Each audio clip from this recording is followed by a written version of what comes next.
आनंद होतोय ना तुम्हाला? कॉम्पिटिशन नाही म्हणजे बोनस नाही, इन्सेंटिव्ह नाही. रजनी मॅडम, हे तुमचं तुम्ही सोडवून घेतलंय स्वतःहून. मी काही तुम्हाला भांडायला सांगितलं नव्हतं. चला, एक बरं झालं, माझं काम कमी झालं. उगाचच तुम्हाला विचारून त्या बोर्डावर नोंद करायची.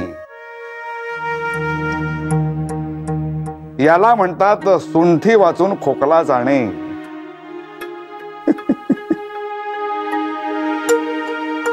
आता तांगडेला सांगून तो बोर्डच काढून टाकतो.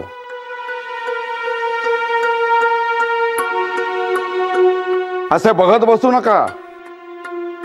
आता टार्गेट नसलं तरी सुद्धा हनीमून पॅकेजेस आहेत. तेव्हा आता कामाला लागा. चला.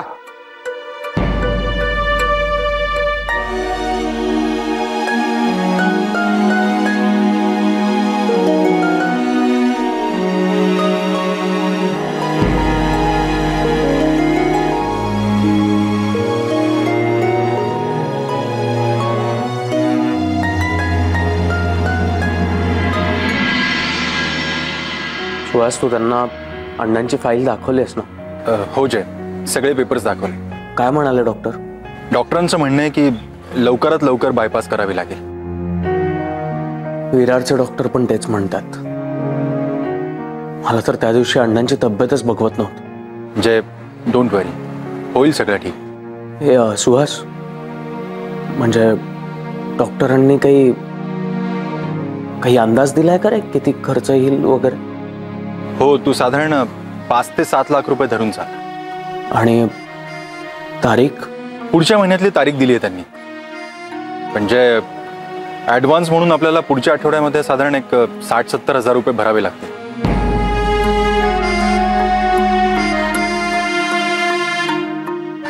हॅलो जय. जय, मला कळतंय एवढा पैसा कसा उभा करायचा याचा विचार करतोयस ना? सुहास, काही झालं तरी ही तारीख सोडून चालणार. म्हणजे पैशांचा बंदोबस्त करावा लागेलच, पण मीही बघतो काय करता येतं का. म्हणजे हे बघ, काही काळजी करू नकोस, काहीतरी व्यवस्था नक्की होईल. ठेवतो. ठीक आहे, बाय.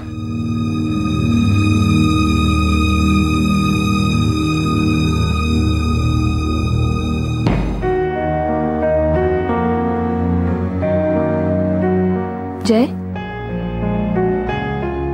काय झालं? सुहासशी बोलत होतो अण्णांच्या बायपास बद्दल. काय? पुढच्या महिन्यातली तारीख मिळते. आणि ती 5 ते 7 लाख रुपये खर्च, शिवाय 60-70 हजार रुपये ऍडव्हान्स भरावे लागतील. जय, अण्णांची बायपास लवकरात लवकर व्हायलाच हवी. हो, पण त्यासाठी आता पैशांची लवकर व्यवस्था करायला लागणार ना. मलाही खूप टेन्शन आलंय. या हनीमून पॅकेजचं टार्गेट होतं तेव्हा थोडी तरी आशा होती, पण आऊंनी आता ही बोनस स्कीम बंद करण्याचा निर्णय घेतलाय. दुसरा काही सोर्सही नाही आहे. माझं ते प्रोजेक्ट तेही पुढे ढकललं गेलंय. आणि आता हे स्टार ऑफ द वीक जर बंद झालं ना, आणि ते आऊंशी बोलायला हवं का?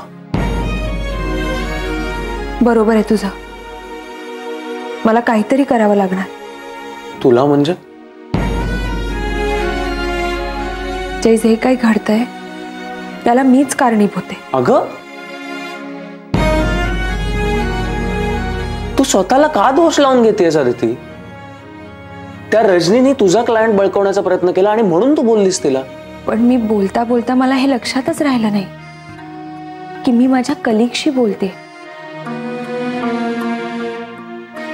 माझ्या बोलण्याची पद्धत चुकली. पद्धत तिचीही चुकली होती. जय, कोण बरोबर आहे कोण चुकीचं आहे हा प्रश्न नाहीच आहे आता. आता फक्त अण्णांच्या बायपासचा प्रश्न आहे आणि त्यासाठी मला जाऊन आऊंशी बोललंच पाहिजे. ही स्पर्धा पुन्हा सुरू व्हायलाच हवी आणि सध्या हा एकच मार्ग आहे.